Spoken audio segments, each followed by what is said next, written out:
বড্ড খিদে পেয়েছে, যাই মাকে গিয়ে বলি। মা মা ও মা, মা ও মা। হ্যাঁ বল না, কি হয়েছে?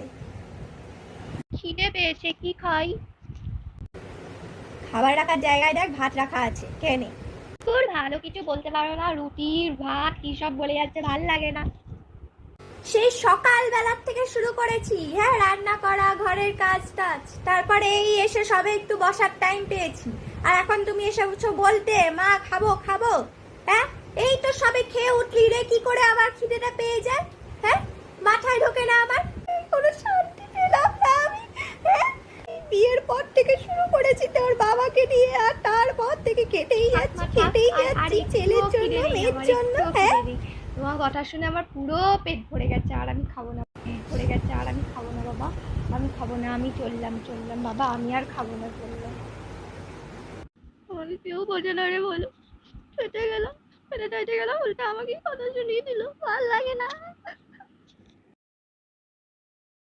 এই পুচকিটা আমার, ই বাবা তুই কাটছিস নাকি? হ্যাঁ, এই দেখ আমি তোর জন্য কি বানিয়ে এনেছি, তোর ফেভারিট, কি বলতো, ঝাল সুজি। উঠে পড়, তোর নাকি খিদে পেয়েছিল। হ্যাঁ, এই নে খা খা।